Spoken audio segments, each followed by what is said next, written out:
to the Omo title shape. You just told us Omo Okmanam, and can you kind of expatiate on the Omo of Okmanam and the Omo Aneoma? Let's get to understand better. I guess there are two different Omo shapes as it is. So throw more light on it, please. You know, our forefathers created the Omu institution 700 years ago. About 15 years ago, our royal fathers decided to add to that. When our forefathers created the Omu institution, there was no plebiscite. There was no voting. It was just few elders who decided that we are going to keep this seat, and it stayed like that. And I tell you, as I'm talking to you, it was created by men, is managed by men till today. No woman is involved at any stage of Omuship.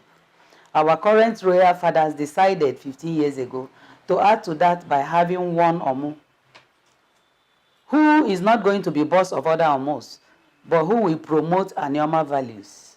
Our Akwacha is our eternal identity. It has aesthetic value. So they asked me to promote our culture, promote our language, our food, our values. And if we're talking of Anioma State, we need somebody who will go with us. We don't need to carry the whole world. And so that's what I have tried to do, to fuse the good of the old and new for what will definitely come, a bright new day. Wow, beautiful.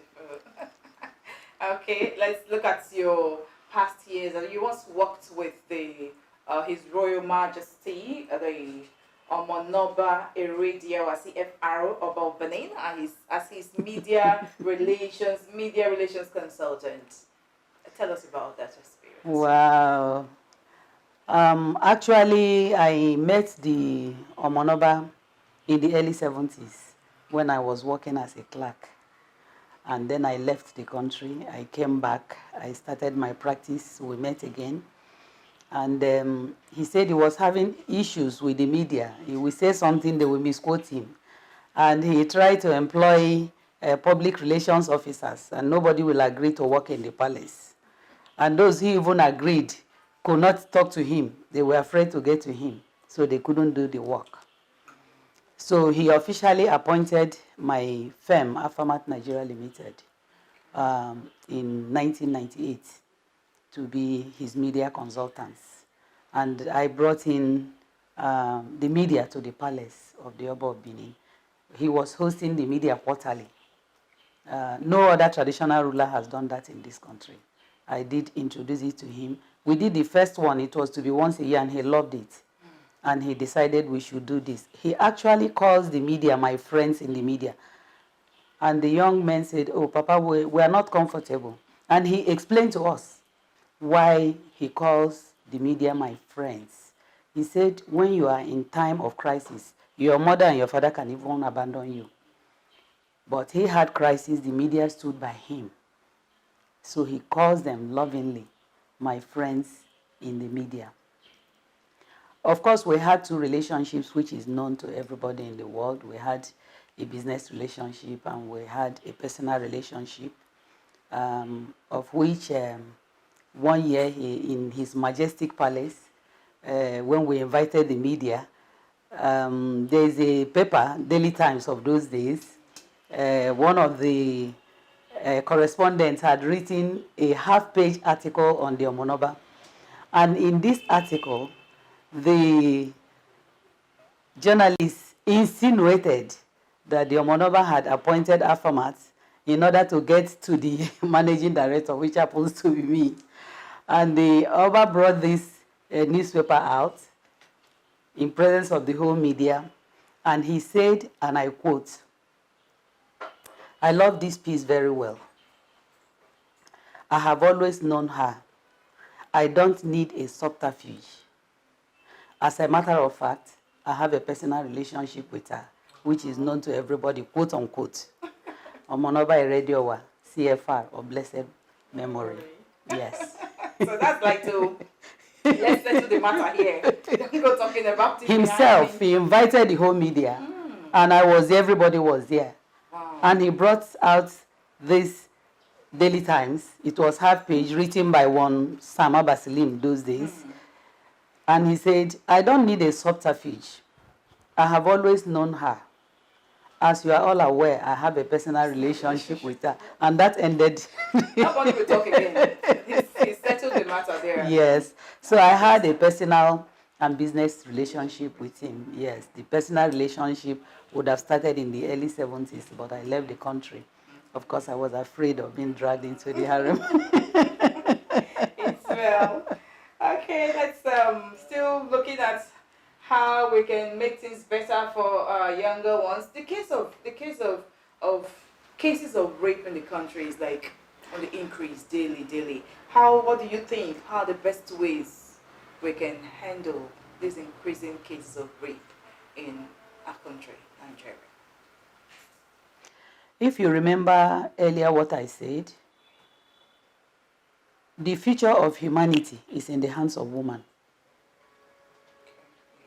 The whole of humanity, their future is in the hands of women. And if you are able to train this woman who will be the trainer, society will be better off for it. If they stop looking at training a woman as doing a favor for you, whether at the government level, whether at the family level, training a woman should be fundamental. So go and do all your political plans, go and do all your technological plans. The person who will use it is useless. That's why it's not working. Until we go back to start training the mothers, because it is the mothers who will put conscience in the children. It's mothers that brought us up.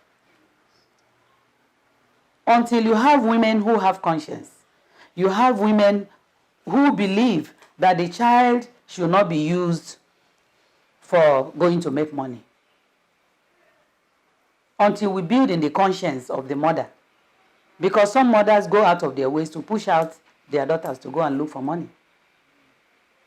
Because in the final analysis, money on its own is vanity. All you're looking for is to live an average life that will bring value if you decide to marry to yourself, to your husband, and your children. You don't need tons of money. You can see worldwide, all the big men who have made money, they are donating them to charities. They are setting up foundation because you can't eat more than 1 cup of rice at a time. You make all the money. Look at Dangote, what he's doing in his foundation. Look at Bill Gates. Look at Tony Elumelu and others. They are all donating to foundations because in the end, it's vanity.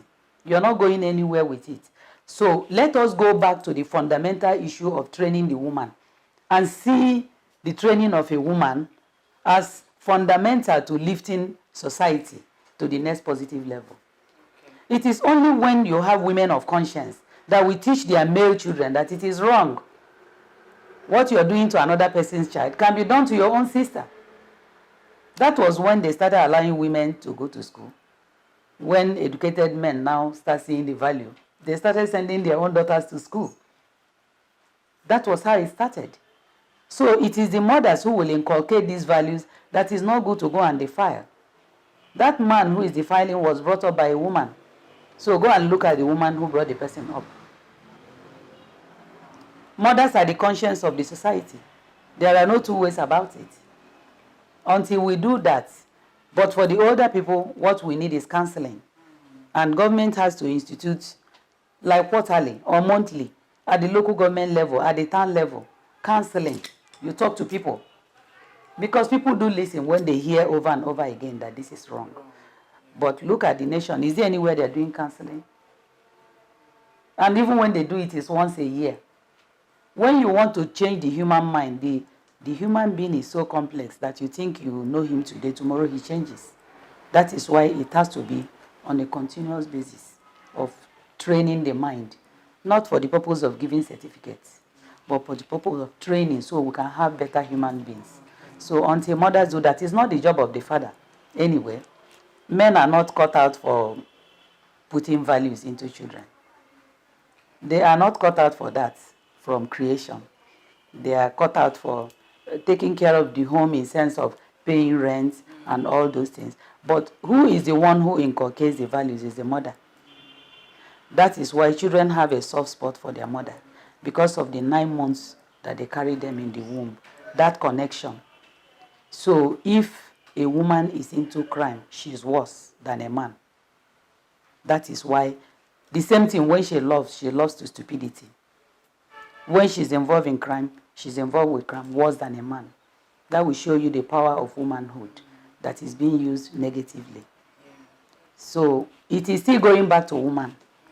And society have to go back to training the woman, formal and informal. Speak the language they understand at the local level.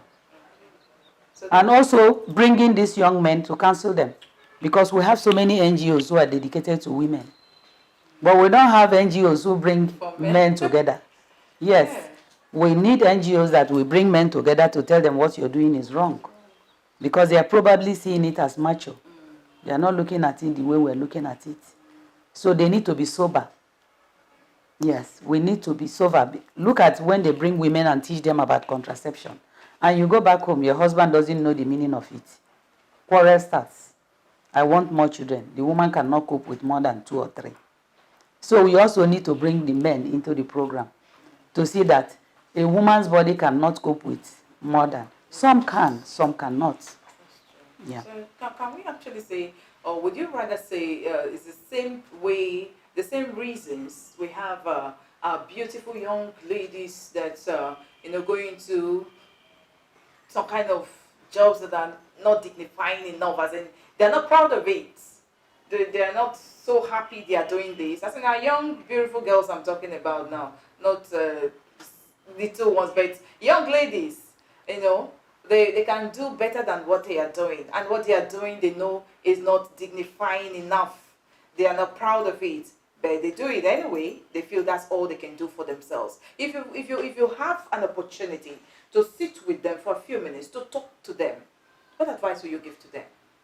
Well, I have to commend again. I cannot stop commending DBS for this program because you need to reach wider people. If they hear that I sold broken bottles, they will know that it doesn't kill you to work hard. That's why I'm commending DBS. We need young women to know that we were not born with silver spoon. Some of us were not born with any spoon at all.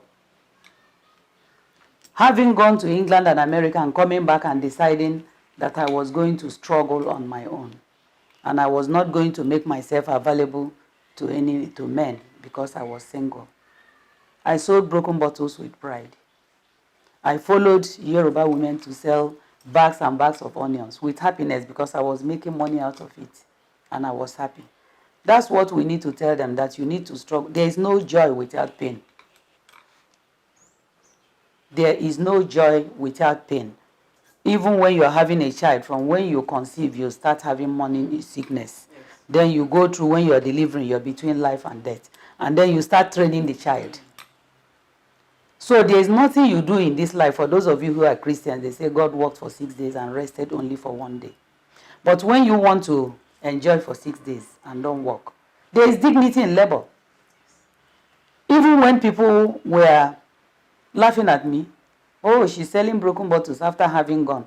But when I made money and started my office, and eventually I had 3 offices.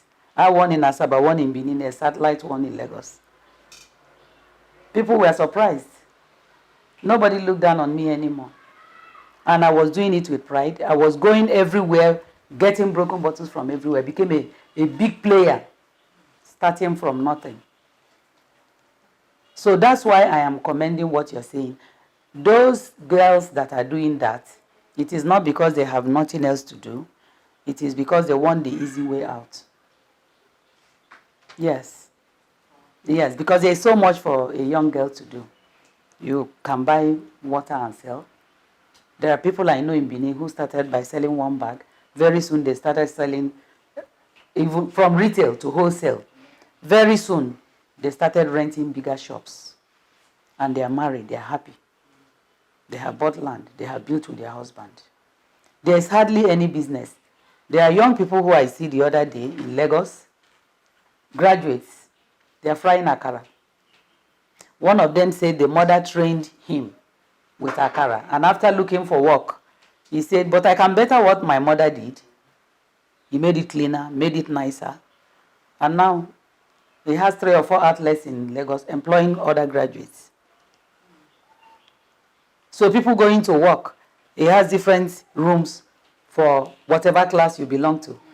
They make Akamu, make everything. And they were asking him, if you get a job in Shell, will you go? He said no. Wow. Because he's employing over 30 persons now and opening up. There is so much to do in this country. We have the population. So it cannot be that they are looking for government work. Did government in America employ every American? When I was there, I still see poor people. I saw poor people. When I was in England, I didn't see government employing everybody. Government is not really an employer of labor.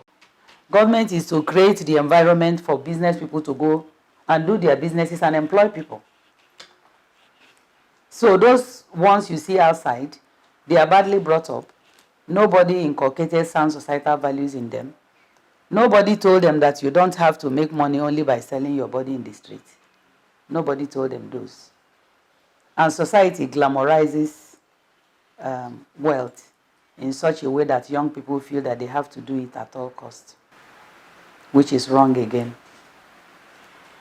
Very pathetic, you know. It pains us as women when we see our young ladies that can do so much for themselves, going that other way. Thank you very much, Mama, for, you know, throwing light on that and telling us, of course, you can do whatever you want to do and become whoever you want to become in life.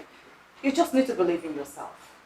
That's what we tell you here. We inspire you on this program. That as a woman, there's a lot that you can do for yourself. If you believe in yourself, it takes you to make you who you are. If you can dream it, you can make it come to pass. Yes. I say our young girls that come up with dreams that become women of vision.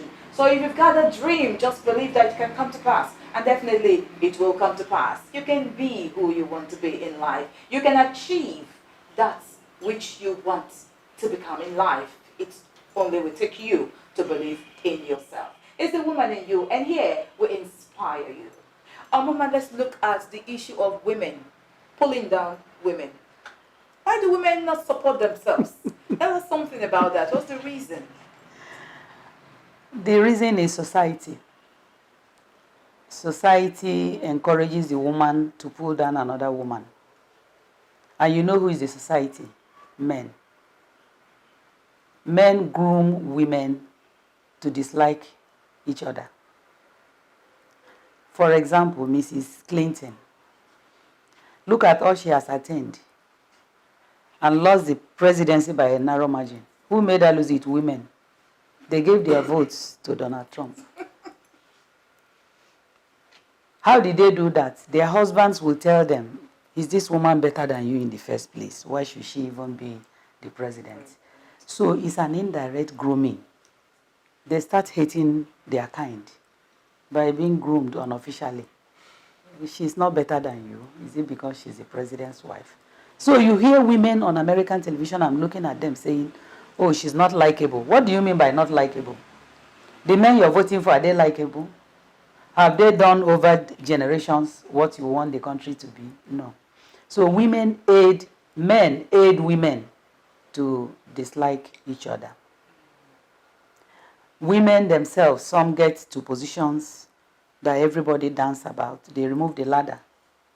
They are not grooming other women. Those who have found themselves in positions of authority are not grooming other women to take over from them. They are supposed to groom 3 generations below them. So as this one is going up, this one is fitting into the position. But we are not doing that. That's part of the reason I decided to set up the Obi Matadunku Foundation. That will hopefully give scholarship to the girl child. Yes, because if you don't train the girl child, the society will decay. It is that training that you will go through challenges. I have gone through challenges as your mom. It has not been a bed of roses. Because there are men, even in this my community, who see me as competition. Men generally do not like a woman who has self-confidence, who knows where she's coming from, where she is, and where she wants to go. It takes a man with a heart of God to be able to appreciate that this is God's creation. She's fulfilling her purpose. I have faced challenges in my own community. Challenges that culminated even in doing disclaimers on my person. And everybody thought, oh my God, can this woman come out of it? But all of you, my friends and colleagues in the media, backed me. The government backed me. The world backed me. Because they looked at it and objectively, did this woman really do anything wrong? I didn't do anything wrong. Some openly say, oh, she's overshadowing us. They say it openly. She's overshadowing us. I've been a media practitioner for 3.5 decades. This is my profession. How can I overshadow you? You have your own profession. Everybody is cut out for something. Everyone has a talent God has given to that person. It is for you to find that talent and actualize your purpose in creation. If I am actualizing my own as a media practitioner, who gave you the impression that you can single-handedly bring that down? Is it feasible? No, it's not feasible because, as I told you earlier, what I'm doing is a physical manifestation of a spiritual conclusion. I represent the forces of light, and the forces of light will in perpetuity defeat the forces of darkness. Yeah. And I will give you a poem I wrote decades ago, amateur poem. I'm not a poet. An amateur poem I wrote then. I could cover my ears, but I hear the sound of the step behind me. I could close my eyes, but I see the eye behind the eye. I could keep quiet. It will be misconstrued as a mark of weakness. I could speak. It could be misunderstood as a sign of aggression. Obstacles have stared me in the face nakedly, but I have triumphed through knowledge. Knowledge of my purpose in creation. For the knowledge I have acquired is light, which will in perpetuity defeat the forces of darkness. That's the amateur poem I wrote over 30 years ago. It's beautiful. Now, before we let you go, let's just know what are some of the lessons that life has taught you. Let's share from it quickly. Joy, please. I must tell you that each challenge you face in life, you know, when we face certain challenges or obstacles or problems, whatever you choose to call it jolts us. Yeah. But look very deeply. It's taking you to the next positive level. If you can withstand the temporary pain. If you can withstand the temporary pain, it moves you to a higher level of humanity, a higher level of spirituality. There must be conflict in life, John. Life is such that from the point of creation, when God created the angels, Lucifer rebelled, right? Yes. And then you come to Jesus Christ, Judas rebelled, isn't it? The first human beings born, according to you Christians, Cain killed Abel. So bad things started even from creation. Christ is started from creation. So we must have conflict. We must face challenges. It is your ability to surmount the challenges that make you the human being, the woman you are talking about. It is your ability to surmount it, to move beyond the obstacle you are looking at and see where you're going. Because if you keep looking at the obstacle, you won't get to where you want to go. Yes. So that's why I said earlier, there is no joy without pain. Yeah, in life, yes. And really, if you are a young girl with dreams, you become a woman with vision and try to actualize that. Just believe in yourself. We've been speaking with Her Royal Majesty, Obi Mata Dunku, the Omu Anioma Noha, the mother to all here. Yes, a great woman, and I've loved my time with her today, and I know you've learned a lot. To cover it all, you need to believe in yourself. If you do believe in yourself, you can imagine. You just won't believe what you can achieve in life. She's told us a story, kind of part of her life story. I hope it inspired you. Yes, it wasn't all rosy from the beginning. That's what she just told us. But today, this is who she is. You can imagine that. So you too can become whatever you dream about becoming in life, you want to achieve. It's possible if you believe in yourself. That's what we tell you here. We just want to showcase the worth of every woman, and every woman has got a lot in herself. Omuigwema, we are just about living, right now. You've told us so much, and we appreciate. I am inspired, and I know that you out there is very much inspired as well. Just before we leave, what's the secret to your success? Just tell us. Let's go with that. We are leaving your palace right now. Let's know the secret to your success. Well, I want to say thank you to the media, first of all. I want to say to DBS that you will grow from strength to strength. Amen. That the world will hear DBS in positive ways. Amen. And your camera will not stop shining. Amen. Your thought will not diminish. Amen. You will grow from strength to strength. Amen. The secret, how do you define success? Success. Arrived here. How will you define it for us? I haven't arrived. They said, all you've told us. No, who you are today. Let's share that secret. Well, like I was telling you earlier, the secret one is to find your purpose, Okay. and be able and willing to concentrate and actualize that purpose. The odds notwithstanding, because there must be odds. You must work hard. Challenges. You will meet challenges. You need education, without which you cannot do anything. Number one is education. Education of the heart is the heart of education. You need education, you need hard work, you need dedication. You need to give unselfishly. You need to help where help is needed. You need to know that it's only in helping other human beings that you can actualize really who you are. More importantly, you have to believe in God. You have to be nice to fellow human beings. You can't have hangovers. You cannot have hatred in your heart for fellow human beings, because it will not get you to the promised land. The promised land of development, land of peace, land of harmony, land where we in Delta State, for example, we love each other, help each other, be our brother's keeper.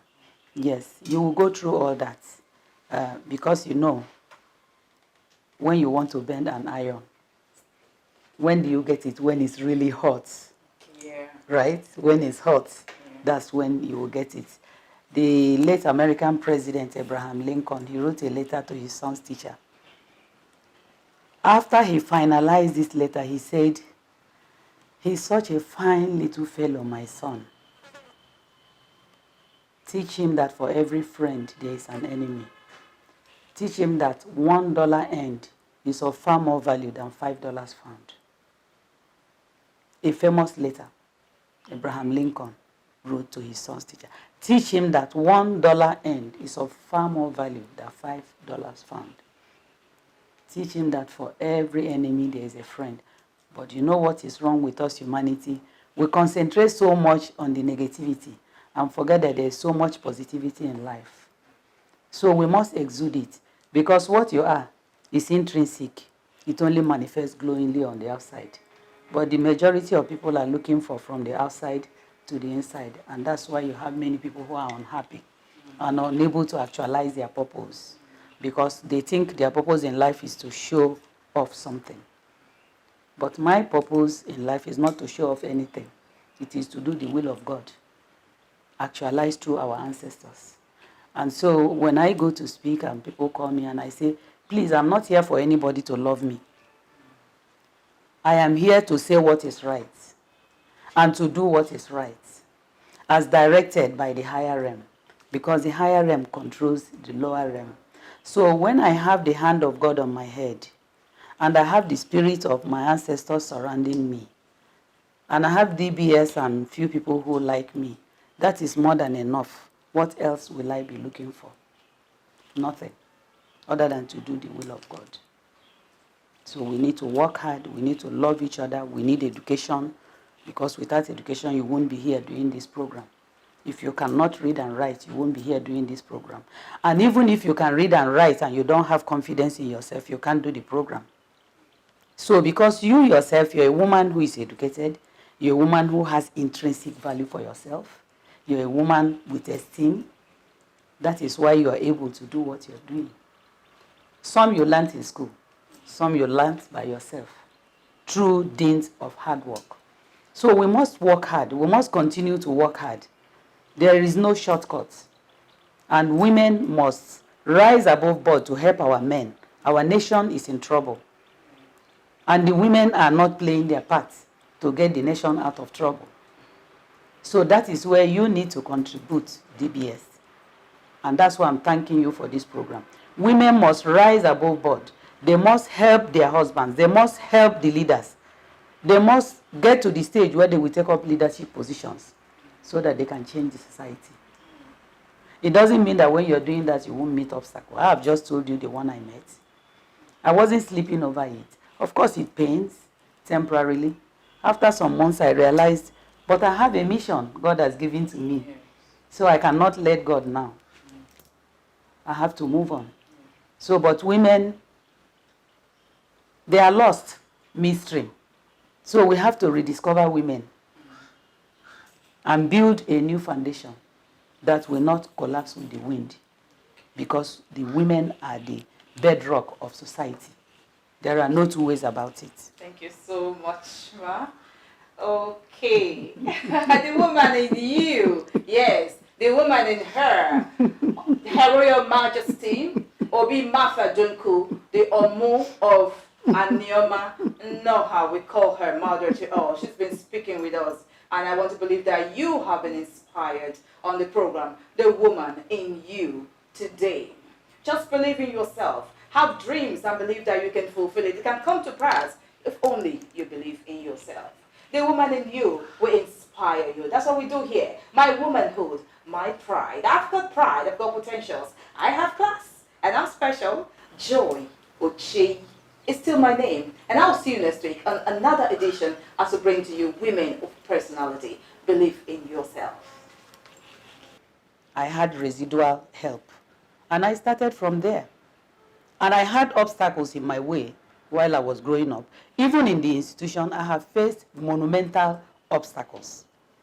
But you cannot call me anything but a success story with due respect to modesty. I have also brought up a child, a man, who is a lecturer, married with 2 children. He's also equally doing well. He's rounding up his PhD as we are talking, so that he can move on in life and change society. If you don't clap for me, I don't know what else you want to clap for.